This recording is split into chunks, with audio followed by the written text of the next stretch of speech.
Okay, my friends, this is going to be very interesting. I am not a doctor, I am a researcher.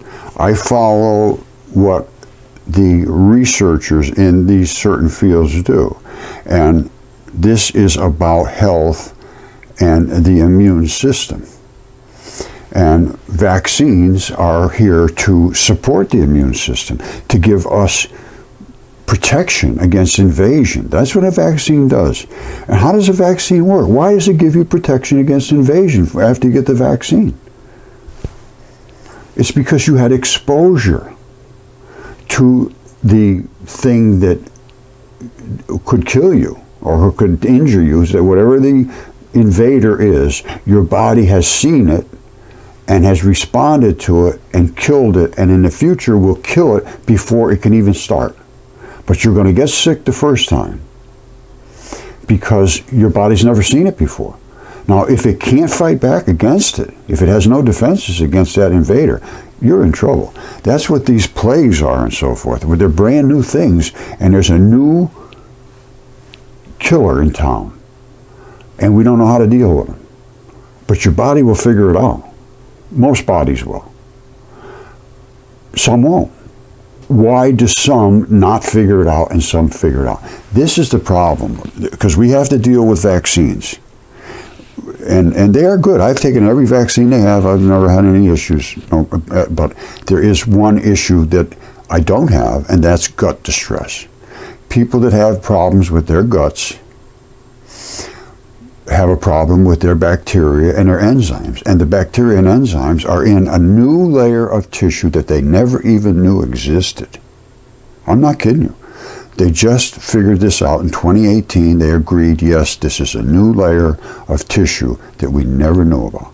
I'm not kidding you. And that is our immune system. They never knew it was there. Okay, my outstanding friends, if you've been around watching for a while, you know I've talked a lot about the interstitium, which is a new found layer of tissue in the human body they never knew existed. I will read to you what they say about the interstitium, and I can tell you I literally wrote the book on it.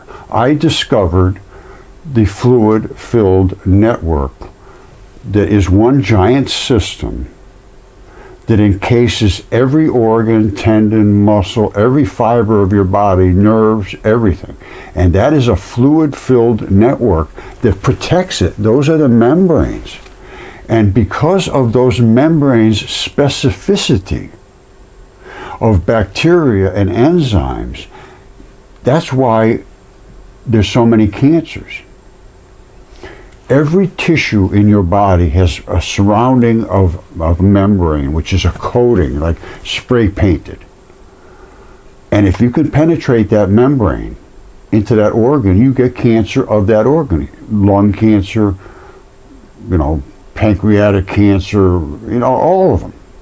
Kidneys, livers, everything has its own invasive stuff that goes in there called cancer. So that's why there's so many cancers, because every organ has its own chemistry. Now, I will discuss this in a minute, and I'm telling you, it's not bragging because it's true. I literally wrote the book on this in 2015. I discovered this in mud fossils, and I called it fascia-facilitated fossilization, because I could see that all the coatings of the fascia created literally a mold surrounding that organ, and it could penetrate in and go back out, but you couldn't destroy the membrane. The membranes are phospholipid membrane, very, very strong. So I'm going to show you this, and I'm going to show you, I did write the book on it. 2015, I said exactly what it is. It's a giant system of the whole entire body, every organ, every fiber. It's our skeletal structural supporting stuff as well, collagens and connective tissues. But the layer that I was focusing on was the fluid-filled highway.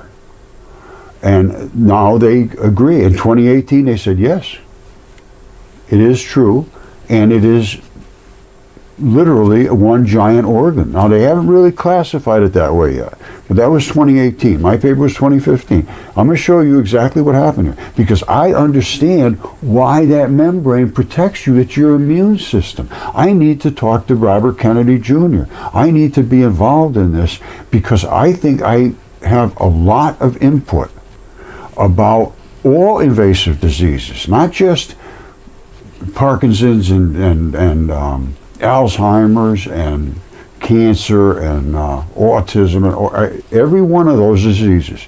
As far as any medical system can show, is an invasion of the tissue. It's an invasion. It's just the tissue just didn't go bad. They've always said, "Oh, it's a mutation. It's a this. It's a that." Well, now they're realizing no, they're not necessarily mutations. They're just phenotypes, they call it, with their cells that aren't looking like the other cells, but that doesn't necessarily mean they're mutated. They just don't have the right chemistry. So their membranes are weak. They're being invaded, and of course they're not going to look the same as the other cells. Now they're finally realizing that these are just phenotypes. They're not mutants. So this is all research, and that's all I ever talk about is research. But let's talk about it, because I want to be involved in it. I think that, I have been involved in the research with Northern Ireland. They're looking into autism. They had a terrible, terrible problem there. And Trump, the same thing. He said, we got an issue here. This isn't right. We got so many more people with autism now than before. And he's right. And I think I understand the reason why. And it is an invasion of the insulation that coats the fibers in the brain. And without that insulation, anything can happen. The signal won't transmit, or the signal gets scrambled, or it'll get invaded, or all kinds of issues will come up. And then you get these neurodegenerative disorders. And they're finding all kinds of evidence to show that that is chemistry. It's not necessarily predisposition. You're going to have this is going to happen at age 27, and age 35, and age 65, and 90. No. It appears that your immune system gets weaker and weaker and weaker. And why? What is your immune system made of? Let's talk about that. Because your immune system stops the invaders. You can stop them when you're 90 years old just as good as you can stop them when you're 20 if you have the correct protection in that layer. And that layer is functioning correctly. And that layer is not invadable. And the cells that can make that layer up are tightly joined, tight junctions. All of that is chemistry, 100% of it, 100%. And chemistry is made by bacteria that create the enzymes.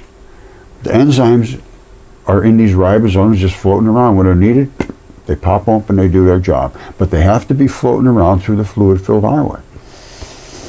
This is what I want to talk to Kennedy about. We can find out about this very, very quickly, because the bacteria is the key.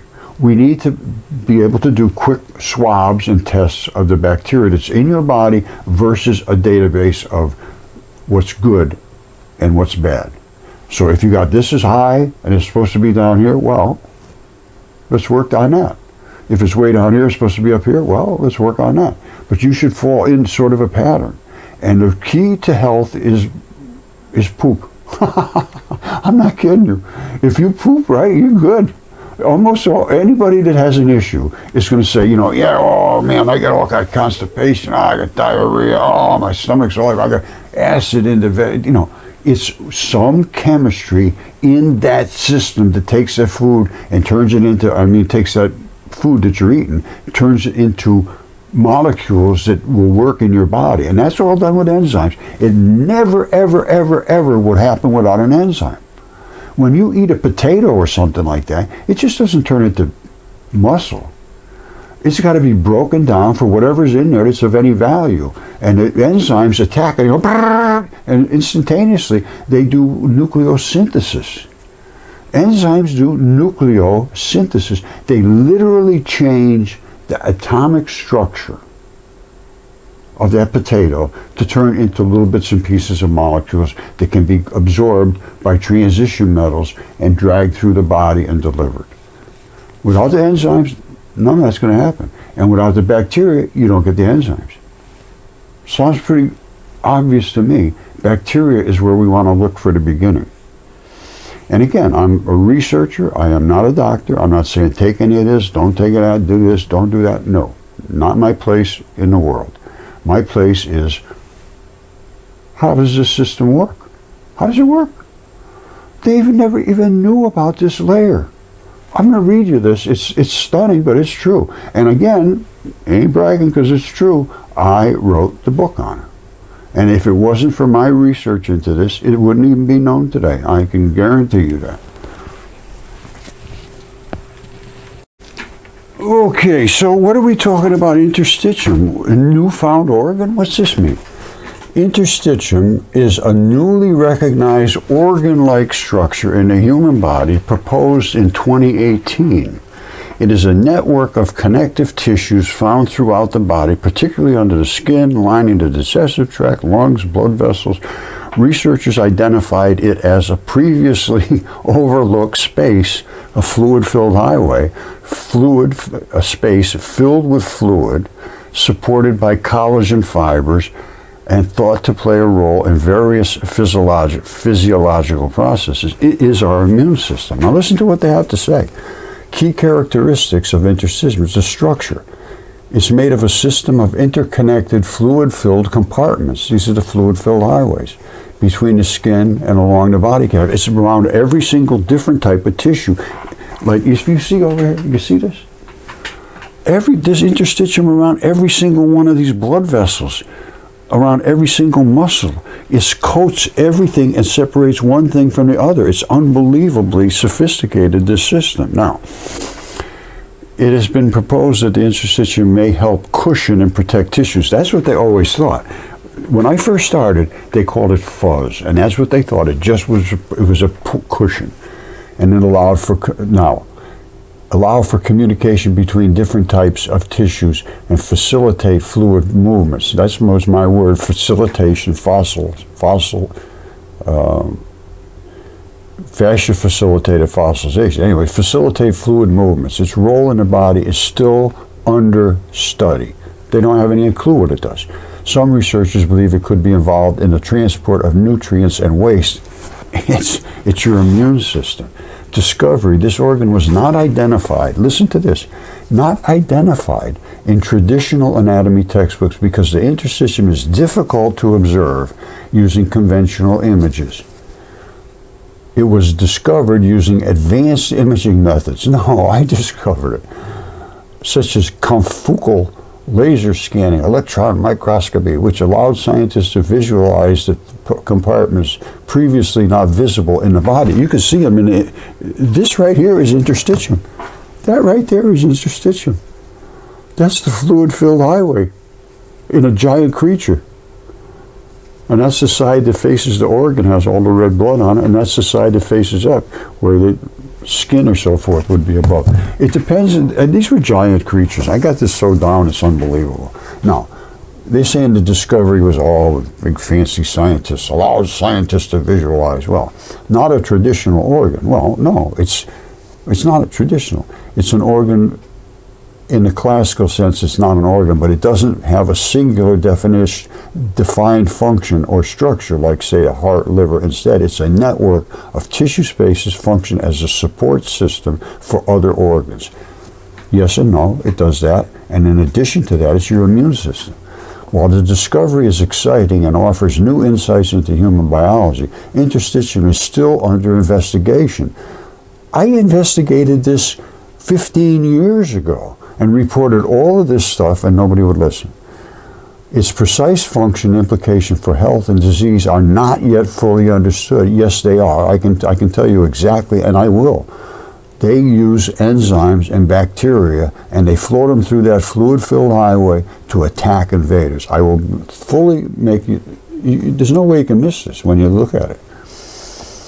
It may eventually lead to new perspectives in medicine, yes, and we need Kennedy to work with me on this, because I understand it as well better than anybody in the world. I'm going to just tell you that. That's just a fact. It ain't bragging if it's true. It's true. All right, but so it's still under investigation. Now, it may lead to new perspectives in medicine, especially in understanding conditions like cancer, yes, and whatever it is, and edema, where fluid balance and tissue integrity are disrupted. It will lead to a whole entirely new way of treating disease. You treat it before you get the disease. Okay, once again, they will not let you publish anywhere. I try to show this to everybody. Nobody will let me publish. So I publish on academia.edu because they will let you put papers up there. You get very few hits. I got 665 views. This is 10 years ago. I put this up 2015. Now, I have 45 papers up here because they will not let you publish. So I talked about the fascia and what he did for fossilization, because I could find all my things, the collagen coatings were the protective issue. Now, I'm going to just read you this. It's not even 2 pages. All right, this was, again, 2015. If not for fascia, you would be a bag of gushy mixed organic and metal molecules that dissolve in the rain and just wash away in water. Fascia is the reason you stay together. All right, it is the strings and springs of the connective tissues. Fascia is only recognized as important in the last few years. And this is 2015. When I started in 2010 or 12, nobody knew anything about it. And I did get a hold of one guy who was, he was calling it the fuzz speech. And I watched his explanation. I said, no, there's something different here. It's a whole different thing. Well, I'll read to you what it is. Anyway, it's connective tissue, springs and strings. Those are the things that hold you together and let you slide and gush around and come back to where you're supposed to be. And nobody's ever looked into it. And Germany, is the people there were the ones that had the most information. Now, when confronted with the spectacular preservation in mud, which is the mud fossils, I'm always asked, how is this possible? When I try to explain, I feel like a doctor with a patient has glazed eyes and unless you are a medical person, you may never have heard of fascia. And most even medical people heard of it. Fascia they've heard of, but they never knew about this layer. So what is it? Fascia is a coating on every fiber of your entire cellular structure. Every single fiber, every single cell has a membrane around it. Call it fascia. It's the web of life. The life is inside that webbing. All right, so in ancient times, they called it tunica. It's like a cloak that cloaks around all of the organs and everything in your body. Fascia has a job to do. It protects and separates tissues. It does it very well during your lifetime, if it works right.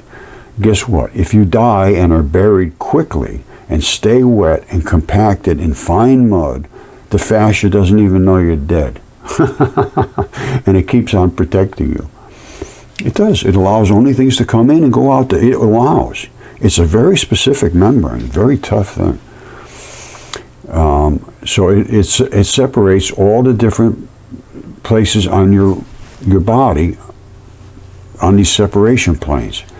That's what gives you all these layers on the Earth, because the Earth is nothing but a giant creature.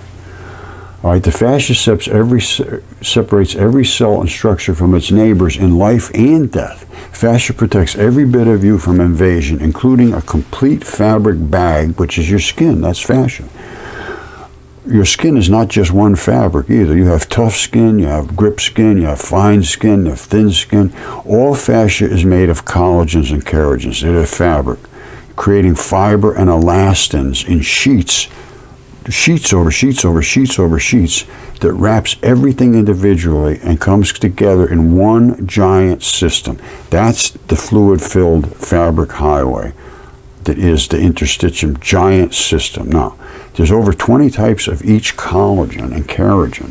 Some protect from acids, others from caustics, others from mineralized for strength, and the variety is amazing. These fibers are infused with silicon. Now, every organ has its own special fabric of collagen and keratin. It protects it either from caustics or acids or mineralization or certain secretions or whatever. But they all have their own individual type of chemistry in that bag. And I think I know how it transmits from bag to bag in the system, because they have to be separated. The chemistry has to be different in each organ in that fluid-filled highway. I'll explain to make it more sense in a minute. Now, the tissues in your body are varied and many. Some vascular tubing completely impenetrable. Nothing can get through it. Connective tissues are highly mineralized. They're tough as hell. Skin has 50 times the silicon as other tissues. Really hard and grippy. Silicon carbide is the fossil version of skin with a 9 on the hardness scale. At this time, I didn't realize a lot of this silicon in my mud fossils was not just silicon of the body. It's silicon because of the silicon-rich oceans that infused. Anyway, we'll get this later now. So you got all kind of grippy skin and all that. Mud fossils contain all body parts, and each is the product of fascia facilitated fossilization. All right, fascia is part of the connective tissues, invests itself in bundles at certain places in the body. Now listen to this. Guess what? The investment sites correspond to ancient acupuncture points. This is where they pinch together. That's where the spur lock is. The investment points correspond very closely to acupuncture points. It's now suspected that fascia connective tissue may be fiber optic. That was I suspected that. And it may be the communication system through your body. Somehow, I know the stuff that's in that fascia network is intelligent. Those fluids work together to attack invaders. They're not just accidentally bumping into them, attack them. They all congregate and attack together. And I can see this. I have seen this, and I have shown it. Now, I think they're somehow fiber optically, and they communicate together. They work together. All those little the fluids within that fiber fluid network, which are the enzymes, bacterias, all those catalysts, the ribosomes. Now, this is, when I started, it said fascia was thought to be mere packing material, virtually inert, had nothing to do with anything. It has long been ignored as a subject of research. Recently, however, there has been new equipment that allows viewing of the fascia as it does its job. Once again, as in many experiments, totally unexpected results. I could see fascia doing its job in mud fossils. I'm not kidding you. I could see the fascia, actually see the fluid-filled highway invading an invader, trying to kill it. And I could see that the lymph nodes actually were killed because the invader was so tough that it overwhelmed the lymph nodes and killed them. And I've shown that, and I will show it again. Fascia is a tubular fluid-filled fabric network. It's a fluid-filled highway. That's exactly what I said. And it instantly reconfigures itself if it's damaged or pulled apart. There's so many little fluid fibers, it's incredible. It appears if a fiber optic wired network is redirecting the broken fibers. They actually know what to do with these little bitty fibers.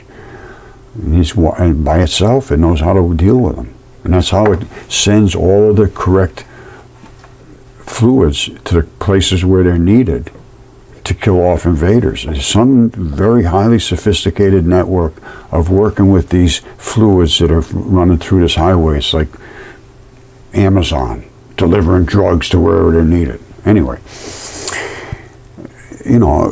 I said, I feel like this is logically the wiring for send and receive communications. It appears fascia may be much more than simple fuzz, as the doctors refer to it then, at that time. That's 10 years ago.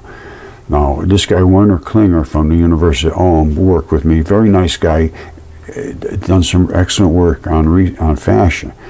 And then water has recently shown memory, and I also feel quantum numbers possibility from folded proteins are the source of the program codes, which are, this gets into viruses and everything else, and your immune system and everything else. But I say this is pure speculation. Now, I want to stay away from it. But as a component of support and posture, fascia is also suspected to be a source of many pains. Absolutely. It is this approach that science is taking to fascia to help you feel better, which trust me, I need that too. Now, how does the system work in life process? How to detect and repair this as a system? My approach to studying fascia is somewhat different. I analyze fossil fascia. I look at the chemistry. What happened to the chemistry? What can we explore? What can be explored? How are these rocks formed? What causes the elements, metals and such to concentrate? What are the steps in sublimation and solvomorphism, where things change? Morphing means to change from one substance to another. If you look up nucleosynthesis, you'll see nucleophilic substitution, same sort of stuff. What's the process that creates fossil fuel transitions? Because this is all made, these all turn into fossil fuels, body fluids. And the results in organic compounds and volatiles. Those are hydrocarbons. How does the pH affect the acidic level, the process of fossilization? How does that affect it? If you're next to a certain type of organ versus another one's got caustic, one's got acid. What about spontaneous electrical potentials, which are telluric currents that come straight down? The Earth is continuously being bombarded by electricity. The Earth is sucking up electricity. They're called spontaneous electrical potentials. They just happen because light is nothing more than a little tiny bit of electricity. And that's why when it hits a solar panel, you can collect some of it and make electricity out of it. So that's called telluric currents, continuously flushing the Earth with electricity. Now, so how does that affect it? How does that have an effect on organic matter? What is the molecular structure of different bio areas in the body, like connective tissues versus lungs versus tendons and so forth? All different, muscles, all different materials. How does the chemistry react during death? What happens? What's the process of decomposition and purging of fluids? This is the purging of fluids which made it so they never knew about the fluid-filled highway. What were the conditions of burial? Was it watery? What forms of chemical invasion are at play? How does tissues from layers and how do they separate and transition? What's the process of creating voids and vugs and holes in these things? Like stuff like this. This lung, why did that happen? When most lungs are just perfectly covered like a lung, like you've got the coating still on it. All of this stuff goes on and on and on. And I had a website. I took all that. I got so killed on this, and I actually got threatened by some universities. I'm not going to go deep into that anymore. I'm done with that. But anyway, I ask all these questions. What about all? Let's talk it up. All this little bits adds up to, in some cases, exquisite, exact anatomical stone replacement body parts. Every structure, every color of the original flesh intact. All right, so that's my fascia facilitated fossilization. 2015 now. Now let me show you something. I'm going to get my microscope going right now. And I'm going to show you how this little latch right there is the spur lock. And right at the very end of the fascia, this is that highway. There's two little tubes coming out of there. And those tubes send the fluid from this bag, whatever it coated, it was some kind of muscle. And it would have been a completely enclosed bag. Two tubes coming out where it anchors, and two tubes coming out the other side where it comes in or whatever. All right, and I will show you those tubes in the microscope. You cannot miss them. And that right there, that little divot, that is the spur lock. All the fascia comes over as a bundle and locks right in there like tight as hell. And then that little flap comes down. And there's two little tabs at the end, which are the holes. And that's where the fluid runs from this to the next organ. Very easy to see in the microscope. This has been ignored for, again, over 10 years or whatever. So it's time to straighten this out. All right, so this is why I want to work with Kennedy. Trump's saying we got a problem here with autism. Yes, absolutely. And Kennedy says he thinks he's talking about these things here. You can't even say these words anymore. They shut you right off on them. Now, I have some information about these, and you know, autism-related these. And again, I've been working with North Ireland, and it looks like the European Union is starting to embrace our observational studies. Nobody will fund this stuff, and I don't know why. They spend billions and billions of dollars on all kinds of other things.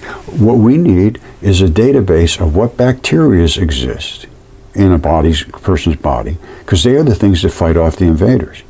Now, a vaccine, some vaccines are live vaccines, so they're going to invade you.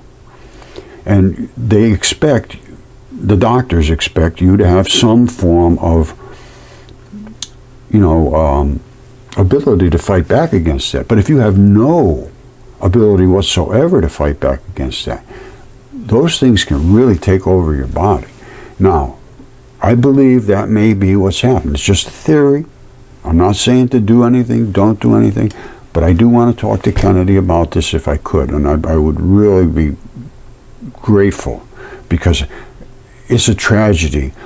I have worked with autism-related people that have had some form of success. I'm not going to claim anything whatsoever other than that I know how traumatic it is to have an autistic child that never spoke, never said a word, screamed and hummed and stimming, and I've been through the whole route with this for like 6 years now, 5-6 years, with people that have had autistic kids. I need to talk to Kennedy about this. And my friend Marguerite O'Reilly over in North Ireland is spearheading this whole thing, literally for the European Union. And them too, I don't really understand the politics over there. I don't care about that. I want to see them embrace this research and set up a database of bacteria that should be in a kid's body. The bacteria creates enzymes. If you don't have the bacteria, you're done. So if you get invaded with some kind of, even like, let's say a live virus that's supposed to be so innocuous, but it's live, but it's going to be taken over very quickly and killed, and the kid may get a little, fever for a day or so, but he'll be fine. Normally that's the case. But if you have nothing to attack that invader, that's when you get serious reactions, because you have to have something that it actually can fight back. They're so weakened, these viruses. I mean, well, they are viruses basically. They're live virus infections that are these things here. And if you have no ability to fight back against it, then you're in trouble. And there's going to be a certain bacteria that they're going to find is the one that it causes a problem. Or they're going to find that this thing here kills certain bacteria and they never come back.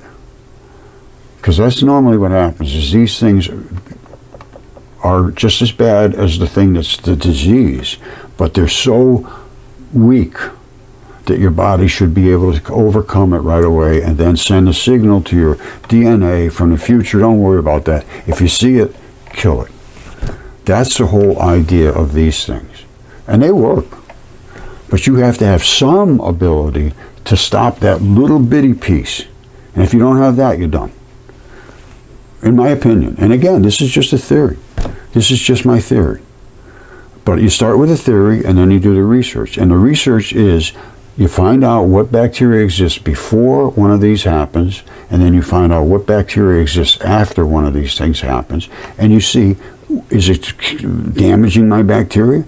Because antibiotics do that. They're anti things that are growing in your body, and sometimes they're broad spectrum. They kill a whole batch of stuff, and sometimes things don't come back. That's all about understanding this fluid-filled highway. Okay, once again, research only, no medical advice whatsoever. But what you want to consider is what your digestive system is. What is it?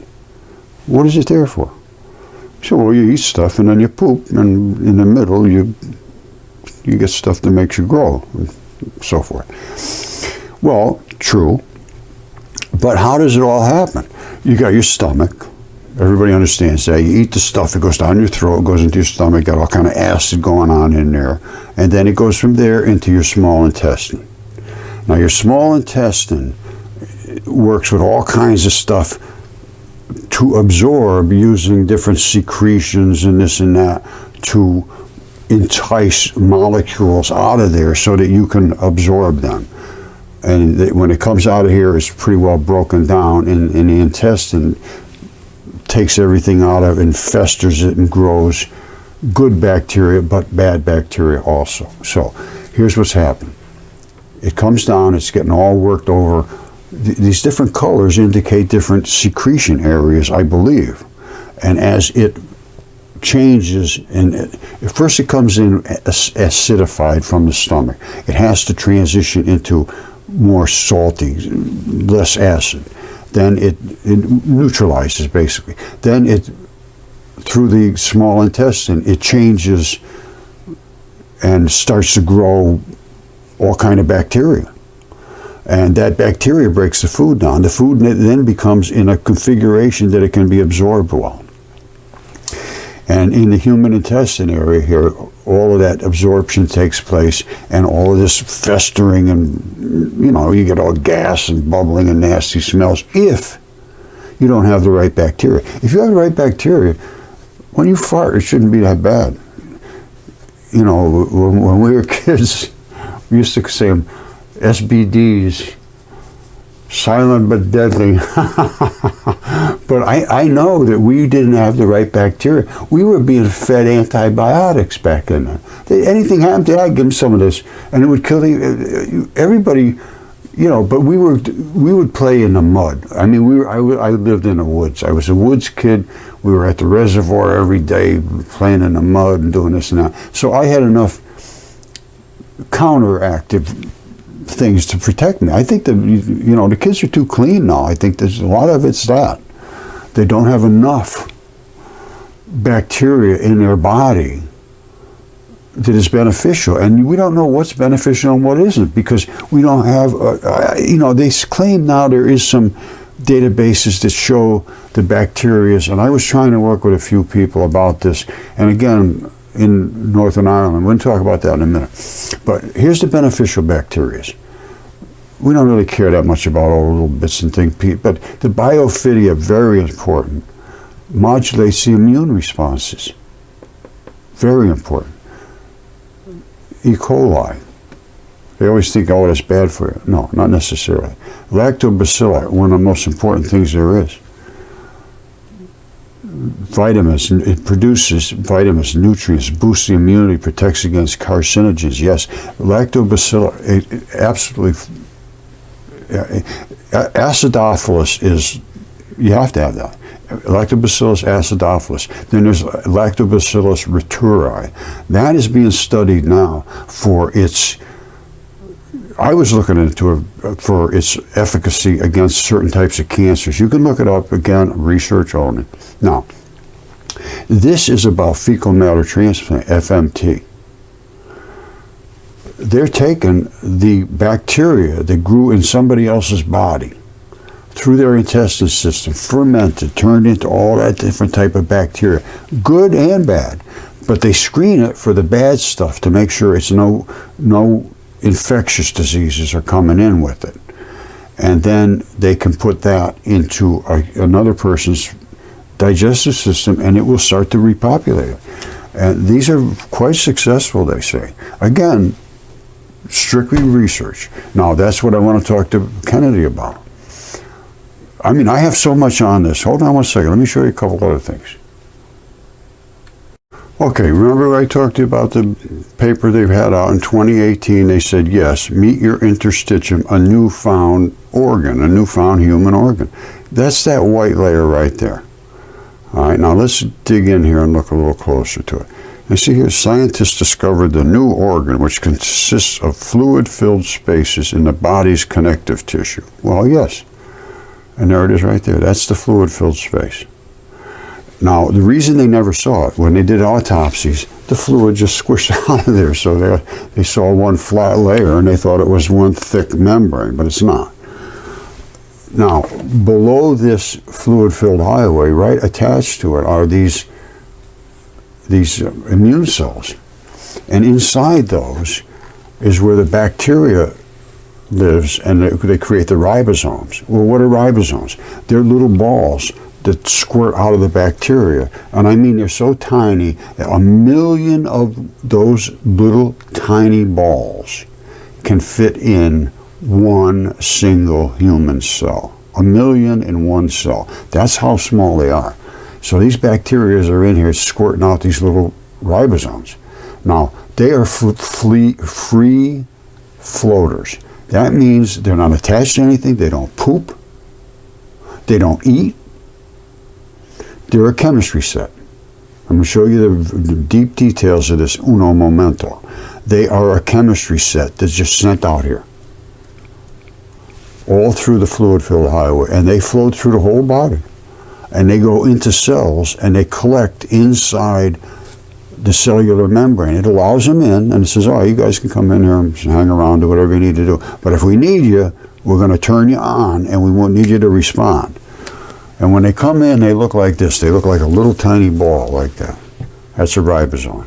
They're floating all through here everywhere, and then they get into all down in the tissues and everywhere, and they lock inside the cells. Now, that cell starts to get invaded with something, because every cell is going to be a cell that has to get invaded. You don't invade just one big lump of something. You invade each. It's like a conquest of cells. Boom, I'm going to kill you. No, you're not. Boom, you're dead. All right, move to the next guy. That's what they're doing. So each one of these has to fight back. So every cell has a bunch of these inside. So now a bad guy comes knocking on a door. All right, there's the cell. And he says, all right, now it's time for you to take action. It pops and it becomes an enzyme. Now, at that point, these are all magnetic signatures, just like exactly identical to what you see here. That's what an enzyme does. Now, how does it work with the chemistry? It knows exactly the magnetic signature to come up to that invader and go, beep, and instantaneously it kills it. I mean, one single enzyme, it doesn't get used up after it kills one. So it comes over and it kills that guy, kills this guy, kills this guy, kills this guy, kills this guy, by doing these clicks. Click, click, click, click, click. And it's the magnetism. You know how many clicks it can do in 1 second? In 1 second, millions. It can kill millions of invaders by going click, click, click, done. And that's 1 million. It just killed 1 million guys trying to invade. And he's still standing. That's a tough little bugger. Those are what enzymes do. They don't get used up, and they do click chemistry. But before they become an enzyme, they're just a little ball. Let's look at the biology. But don't forget, this is just brand new, 2018. And again, not bragging, just true. I did more research on this than anybody, and they still don't know about this interstitium. They don't understand how this membrane is your immune system. And every single organ, you got skin cancer, you got lung cancer, you got every single thing has its own type of cancer. There's over 100 of them. Why? It's because there's different fluids in that membrane. You're missing something in that membrane, some kind of chemistry. Or maybe the fluids are all the same everywhere in the body, in that membrane. It's just you don't have the right stuff for that particular membrane. I don't know. One way or another, every membrane is different. I'm going to go with that. I'm going to say the membrane that coats your skin, which is a membrane, is different than the ones on your lungs, which is different than the ones around your heart, which is different than muscle, different than the tendon, different than all. They're all different. They all have different chemistry. And if that is the case, The chemistry is created by the bacteria, so we should be able to get down to the root cause of everything is likely the bacteria. In my theoretical theory, that's all. Research, I'd like to, and there's a way to find out if we're right or wrong just by doing the database. And seeing, this guy's really sick, he never came back out of COVID. I had a paper about COVID, and I was blocked from everywhere after I put it out about what they did find in the COVID, and I'm not even going to talk about that again, because again, you got to be so careful about things you say. So I'm not making any recommendations. This is strictly research, and I want to talk to Kennedy. Please, please, please, please. Let's discuss this layer and how it stops the invaders. Now I'm going to show you the actual physiology, the exact sequence of invasion. Before we do that, let's understand, why is this protective? What is down here? Down here is where there's a whole ton of blood and your organs and so forth are down there. Up here is a coating, a membrane. It's either a membrane or a skin. That membrane, they call it a mucosal membrane. It's just a gooey, slurpy membrane on there. That's, if it's in your body, it can slide around and move and so forth. But it's just a little, just a barrier. And it's expendable. It replaces itself. Remember I said how the fluid-filled highways, which is, well, all the fascia, this isn't the fascia, will reconnect itself here if it's ripped or torn or whatever happens to it. That's its job. It's like your skin. When your skin gets torn up, it just fixes itself. That's what happens here. Now, what about here? You get an invader coming down. And it'll come down, it'll come down, it'll come down. And when these guys see it, they'll, I believe, send guys out. One way or another, when it hits this layer, it says, no more. That's it. You can live out there. Actually, it'll go out to invade them, because you're going to get nasty stuff growing on here that's not supposed to be there on the outside. So they have to be sending guys out to kill it. One way or another, this is basically expendable. Once it hits here and it breaks through that layer into the good tissue, it starts feeding on you. Now, if it's an organ inside your body, it just starts growing bigger and bigger and bigger. That's a tumor. And if it's something to do with your lymph nodes, which are the trash collectors, and they're recyclers, basically. The lymph nodes are basically separators of trash and recyclers. They recycle this lymph fluid, and they send it back into the body cleaned up, if they can. If they can't, if they've been so terribly invaded, they're killed, you have lymph cancer and your lymph nodes die. And I have seen this, and I can show this in unbelievable clarity. And again, that's something I want to talk to Robert Kennedy Jr. about, is some new information about this as well, about the cancer. Now, it keeps going on and on and on. But this is the most important part of the whole thing, is this. Now, I'm going to show you what lives in here and how they create our immunities. All right, this is very, very simple. Every single organ there is like down here. And it has a coating around here, which is the membranes. They never knew about the interstitium. So this breaks through, and you got stage 1, stage 2, stage 3. When it goes through this lowest layer here, which they thought was just like a little hard layer, they didn't realize it was filled with these lymph fluids. It breaks through that, you're done. Then it starts growing down into your good, viable tissue, and it starts eating you and growing a huge tumor. Okay, this is the stages of cancer. The early stage, small invasion. Then you got localized. It hasn't affected nearby tissues yet, but it's starting to. And then regional spread, and then distant spread, where they say it goes around the body. I have my own interpretation of this, which I'd like to talk to Kennedy about as well. All right, I say this is your immune system right there. Now, there's two types of bacteria. Well, they say one of them is a bacteria, and the other one they call a macrophage. Well, what's the difference? They're both single-celled. That's a single cell, even though you see all kinds of things going on inside here. A macrophage is a little more advanced. It's a eater. It eats dead cells. It consumes them. You should see it. It knows just how to do it, too. Chase them. I'm going to show you the video in a second.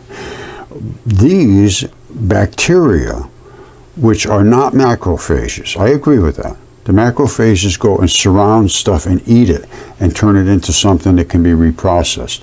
These squirt out ribosomes. You see that little ball? That's all they do. And they have a flagella. They can propel themselves around through the fluid-filled highway. That's where they live.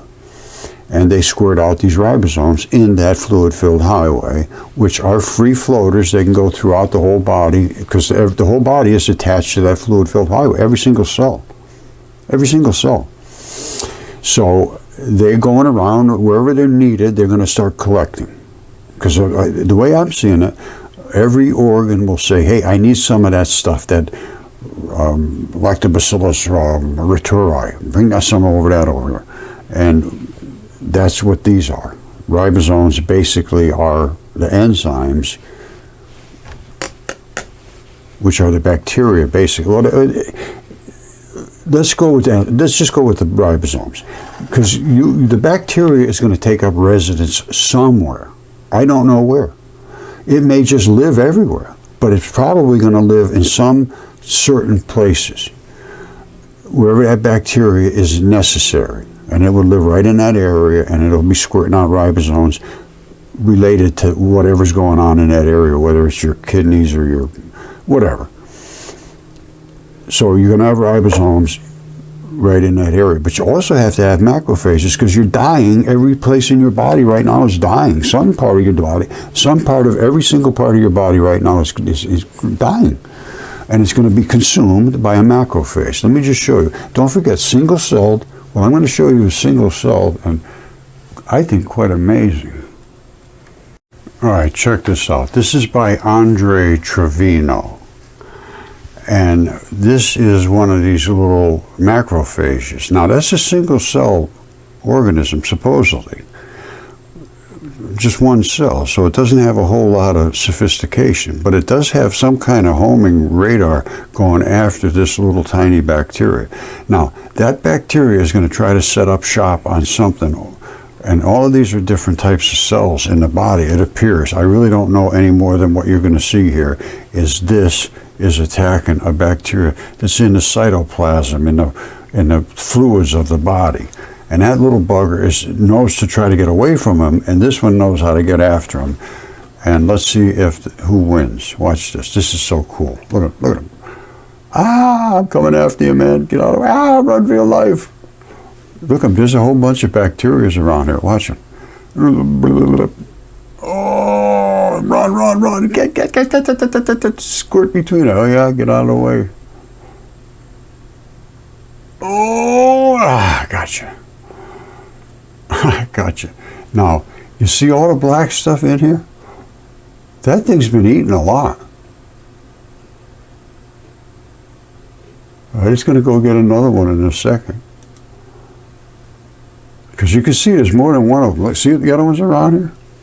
These are all floating around trying to get away. He's just continuously eating them. Now, what he's going to do with them after he's done eating them, I think these are all been consumed. And he's going to take them over to the lymph nodes and dump them off. I would say somehow he's got to get rid of that stuff.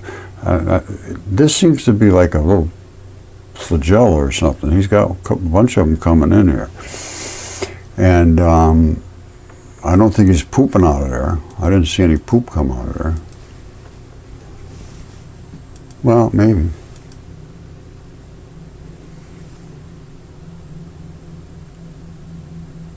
I don't know. Now that I'm looking at it, I have no idea. But if it did, it would be coming out probably cleaned up, at least dead. It might be coming out, I don't know. There might be some kind of a little organelle in there that's like a disinfectant. I don't know. You know, I see something new every time I look at one of these things. But anyway, that's how your body cleans itself out from these little buggers and kills them. But you need the bacteria to create the enzymes, which act as your defensive zone. These guys come out and clean them up and get them out of there. But once they break through that, you're going to need a lot of these macrophages to come and try to kill these, because once they get a good food source, they're good to go. All right, watch this. This is from a channel called TLV, which time-lapse vision. And they're watching this invading bacteria going to be killed by this neutrophil. All right, so watch what happens. This is very slow motion. It's coming down, and see, look at this cloud. I'm going to stop this here and there. It sent out some kind of a cloud of fluids that either sensed this. Let's go back and look at this. These are the details you really got to look at close. Look at that little fiber coming out. See, I'm way back at the beginning now. Let's go right to the very beginning. This is as far back as I can go. How it sensed this thing was here, I don't know. But it's sending out this little fiber. And then there's going to be a cloud of stuff that's just some kind of different fluid. Let's watch it slow. You know what? I'm going to slow this down even more. So we go playback speed 50%. All right, so here it goes. It's coming up. There's that little fiber coming out. Now all of a sudden, it starts coming out big, and this starts glowing like. Now we're seeing a lot of glowing and so forth in here. There's a lot of action going on inside of here. Now it looks like it's enveloping this as best it can. Now let's see what happens to this one.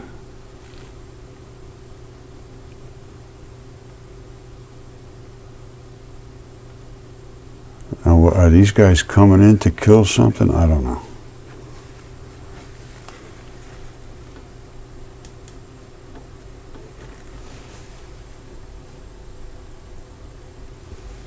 Look at the action going on in here. Now, these are the ones that they're trying to kill, I think. They're ripping them off one at a time. These are still very viable. The other ones are getting torn to shreds down there, and they're getting attacked, like beaten up by everybody. The ones on the edges haven't been attacked yet. But all the other ones are getting killed and consumed. Now what this is, I don't know. But I think that's what's going on. They're bringing them into the center and then just tearing them to shreds. Okay, I think I showed you, or will show you, the difference between macrophages and bacteria. The bacteria is little bitty things, but they're still one cell, and so are the macrophages. I don't know how they can be one cell and be so huge, but they are. And they consume the bacteria and gobble them up, and I know I showed you that. Now, let's ask chat something else here. All right, all around the world, the rates are terrible with autism, but specifically in Northern Ireland, it's 1 in 30. In the United States, it's 1 in 36. In the United States, 1 in 36. That's from 2020, and then it's higher now, I'm sure. And they're saying, well, it might be because they're more aware of it. No, the kids are banging their heads against the wall every day more and more. Everywhere else in the world, Africa's 1 in 1,000. China, 1 in 300. India, 1 in 500. Well, a lot of this has to do with bacteria and so forth, which is what I want to talk to Kennedy about. And they're talking about all the different factors and the conclusions and so forth. And in Northern Ireland, it's 1 in 30. This is serious. And over there, they're doing a bowel to cutting out their intestines because they're so infected. And they think that the autism causes their gut distress. I say the gut distress more than likely causes the autism. That's my theory. It's just a theory. But it's right across the board, they all have digestive issues. Well, I say that. Let's see if it's if chat agrees with that. You ready? Here goes. Is it common for autistic kids to have digestive issues?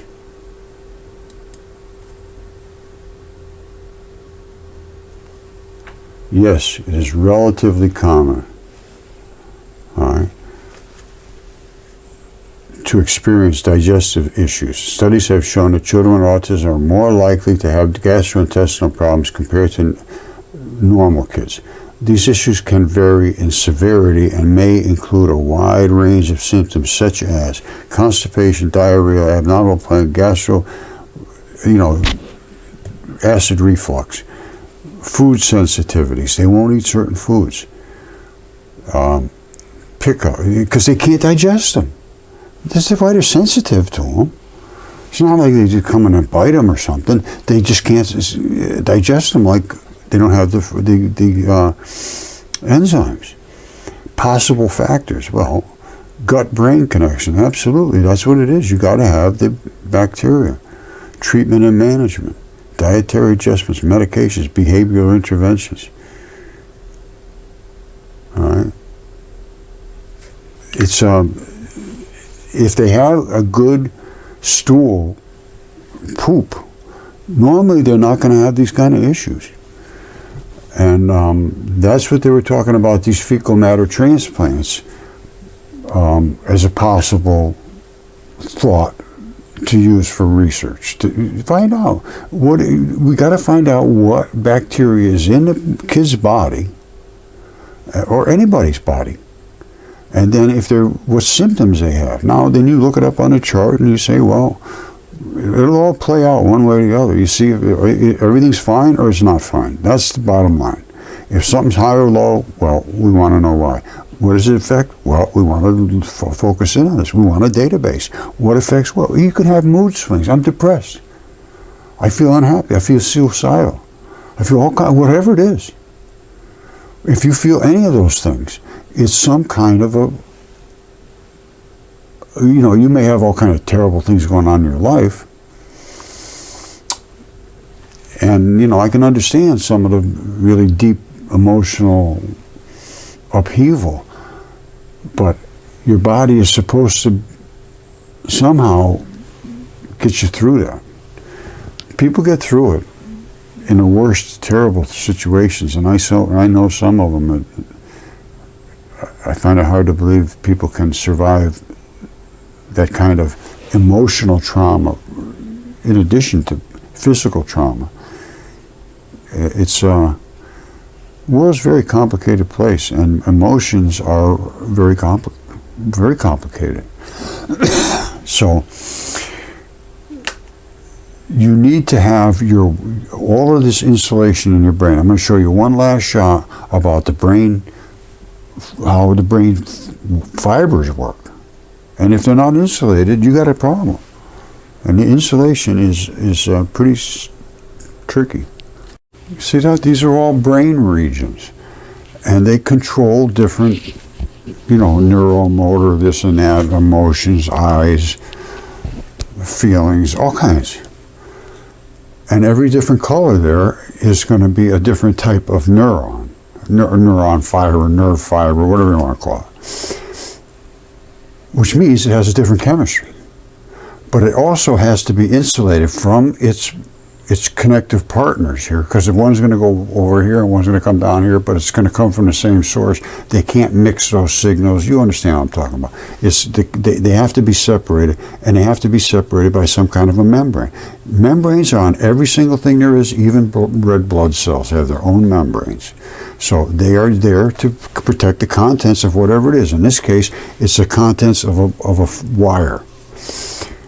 Anything goes wrong here, you got a problem. They just found out, they never knew this, you're saturated with all kinds of bacteria and fungus and everything in your brain they never knew before, because they never even looked. they always said there's a brain-blood barrier here, and nothing can get through there, so don't even bother looking up there. They just went and looked, and it's just saturated with the stuff that makes enzymes and makes chemistry.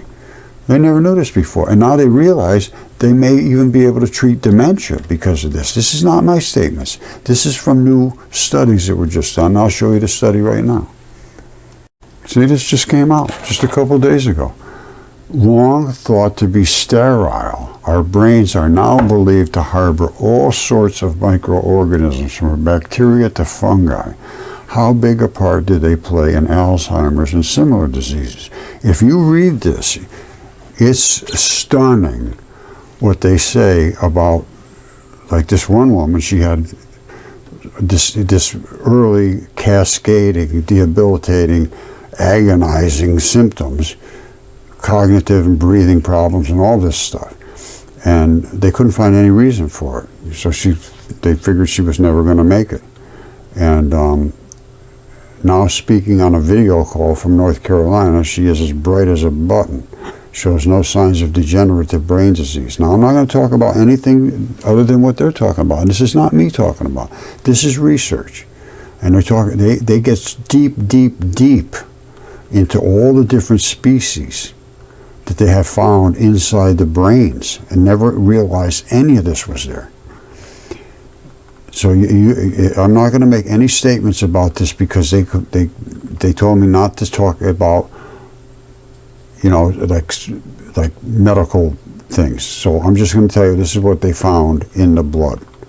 And they also found something very compelling, which was an algae-like substance that they have no idea about. All right, is it something good or something bad? They really don't know. But this is very, very deep. It goes on and on and on. But they found like an algae-like substance in the blood they never knew was there.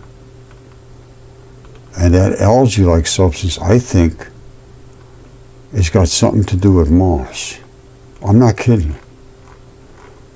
Because I showed the little green moss balls up in Alaska. And every single one of them was green. Perfectly green moss. Where is it? Somewhere up high. Here it is right here. There was also a mysterious algae-related species. This is in the blood, but in the brain. And it hasn't been studied much in relation to human health. It could be very important, but we don't know anything about it. And it's an algae-like substance living in our brains. Bugs in the brain. This is all brand new stuff. All brand new. The brain microbiome. Could understanding it help prevent dementia? Again, I can't talk about any of this stuff. When Kennedy gets in, maybe we will be allowed to. But right now, I've been told not to discuss anything that might indicate there was any hope of any. Anyway, it's research. It's research. I'm not telling you to do anything at all.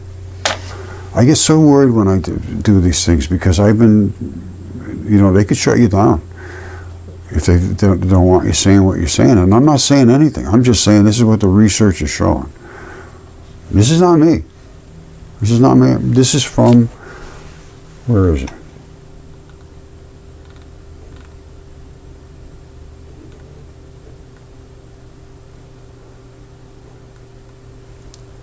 All right, here's right. Richard Lath is the guy, professor of infectious medicine at the University of Edinburgh. And another lead author of the paper says these patients were by accident found to be suffering from various fungal and bacterial or viral infections. That's when they started looking at it. Just by accident they found it. And when they treated the patient with antifungals, antivirals, nope, I don't want to say this. You can read that if you want. I will not say that. This is what he's claiming. All right, just read it if you want. All right, so he's been investigating the possibility that, like the gut, the brain hosts a community of microbes. an area largely scientifically uncharted waters, but with huge life-saving potentials. Now, again, this is a very long article, and it's very, it gets right into the different types of bacteria they found, and it's pretty very, very interesting. Remarkable complexity of brain microbiome in health and disease, yes, because that's the only thing that creates chemistry. Similar clusters of microbes from Alzheimer's patients. Anyway, there's a lot of new research going on about this, and I've been following it as close as anybody. And I don't dismiss anything. And a lot of things have been dismissed that should have never been dismissed. They should have been investigated. And a ton of money has been wasted, and very little results. 1 in 36 autism. Can you imagine? And I know, I get them all the time. 1 in 36, and everybody knows somebody that has autistic kids, or they have them their own self. And there's a whole scale of how autistic they can be. And they can just, and that's 1 in 36. I think it's more than that, are affected by gut disorder. If they have constipation or diarrhea or any of those things where they're not pooping on a regular basis, then they're going to have some kind of an issue. And sometimes it acts up to be emotional. Sometimes it's debilitating of, other things in their body. But I think we got to start by building a database and then looking at what bacteria is in them before they get medical. Then they get their medical stuff. Look at it again and decide, did this change from here to there?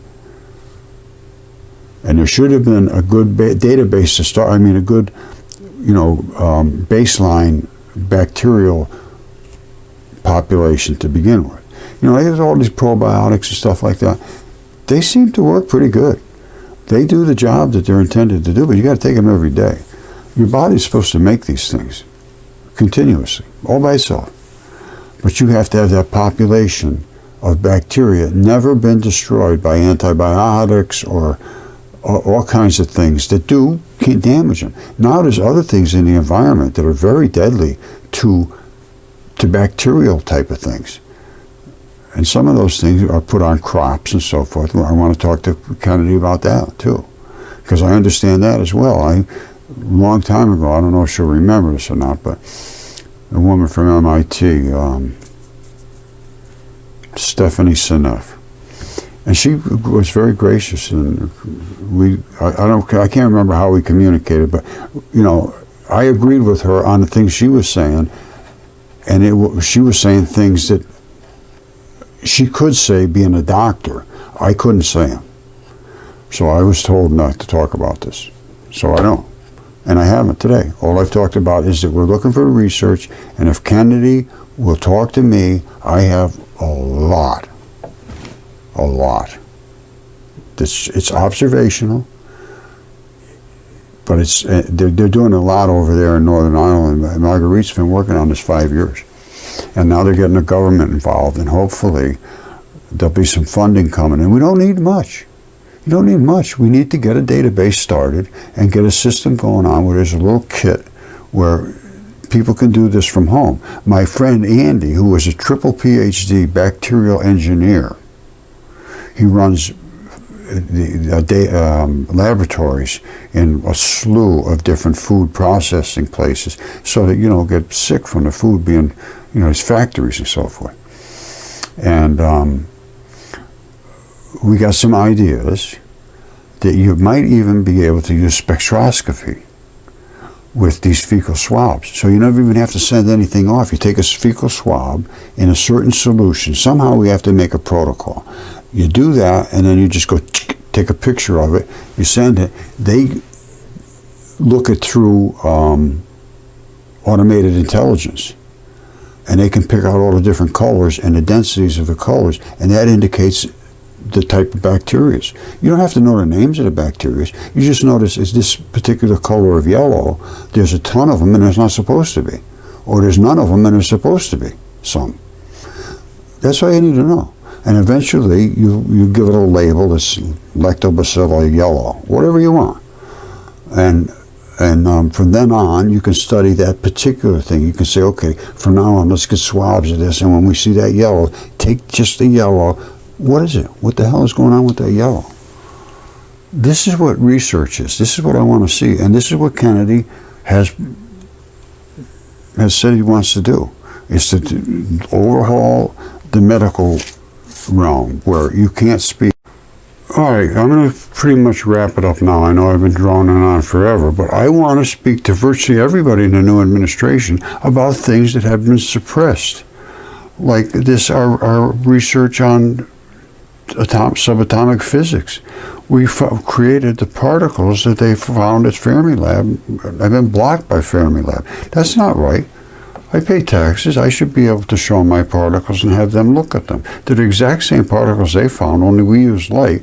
They used protons and made a mess. We used light and we could see everything perfect. This is what I feel is probably mostly the issue is the insulation, which is the chemistry, which is the bacteria. We talked about that. I know we did. We talked about cancer. We talked about the bacteria. We talked about the gut bacteria and fecal matter. And, all of this stuff is light research. The mudfossils, our history, our ancient past. Geology. Giant creatures. These things here, this is what I was talking about, is the blood has some kind of algae in it. This is biological. These are biological, and they're just thawing out now. And whatever was in them had that green stuff to start with. There's no way in the world you can convince me that every single ball here decided to grow moss on there. It didn't spread like here to there. All of them did it. They don't have any roots whatsoever. They grow into the center ball. Those are tendon enthesis from the skin. I'm telling you, the world is much different than we thought, and nobody will listen. Not a damn one of them will listen. And here's what they look like. There's no roots on them. They're growing right around the ball. When they're done eating whatever is good to eat out of the ball, they just leave the ball and go, no more moss. And then they become what they call the milky marbles, like this right here. Only these are on Mars. These are the Mars blueberries. That's what they are. And they are identical to the milky marbles, which are somewhere here. The milky marbles. This is here on Earth. Same as on Mars. There was nothing but biology. I've shown it over and over. These are over in the United Kingdom. They're coming out of the wall underneath the skin of some gigantic titan or whatever it was. All this was written in the ancient past. Not a word out of my mouth that wasn't written in the past. This is the muddy wall that's run off, and these are the balls that come out. And in the oceans, there's a different biology. They're not green, they're brown, but it's still moss growing on those. Those aren't stalagmites or whatever they call them. What do they call them? I forget. They're not growing. Things are growing into that ball. And these are where those balls are deteriorating on the wall. And here's how many there is. Nobody's got a clue about this. And in these giant creatures, these balls could have been like basketballs. They could have been bigger. I've got pictures, dozens and dozens of pictures of these everywhere in the world, because the whole entire world is made of biology. I didn't make that rule. That wasn't me. Talk to God, you don't like it. All right, and here we are spending billions and billions of dollars to go to Bennu to get a sample, which they did. That's Bennu right there. And they refuse to examine it to what it really is. It's a heart. That's a heart. So is psyche. They're both saturated with blood, which is saturated with metals. And that's why psyche cooked off and smelted, got too close to the sun, or some heavy-duty burner, toasted it, and this is what they brought back. These are sarcomeres. Those are muscle sarcomeres. This is a phosphate layer, which is the membrane, sarcomeres, another membrane, sarcomeres above that, and it just keep going and going and going. Here's the sarcomeres. And they said, oh, the phosphate surprise. We never expected that. No, because you didn't expect it was muscle. I did. I told them it was muscle even before they came back. I said, you guys are landing on a heart. You're going to bring back heart stuff. You know, I didn't realize they'd come back with the muscle, but they did. What happened was they went deep inside. They said they didn't realize it. They thought they'd just pick it up right off the top. But they went deep inside and they must have grabbed like that and pulled a chunk of muscle. Because that's all I can determine. I thought they'd come back with just the particles of blood. But they not only got that, they got the actual muscle. That's the sarcomeres. Each layer here is the phospholipid layers. This is a heart attack victim. But this is what they should look like until they get, you know, destroyed. And here's what they came back with, the same thing. They're right there. That's it. And these are the layers underneath, which is a slurpy layer, then this layer, and then that. And they would have got more and more and more. And the chemistry here will be identical to muscles. Whatever's in the muscle, they're going to find connective tissue. They're going to, you know, to some degree.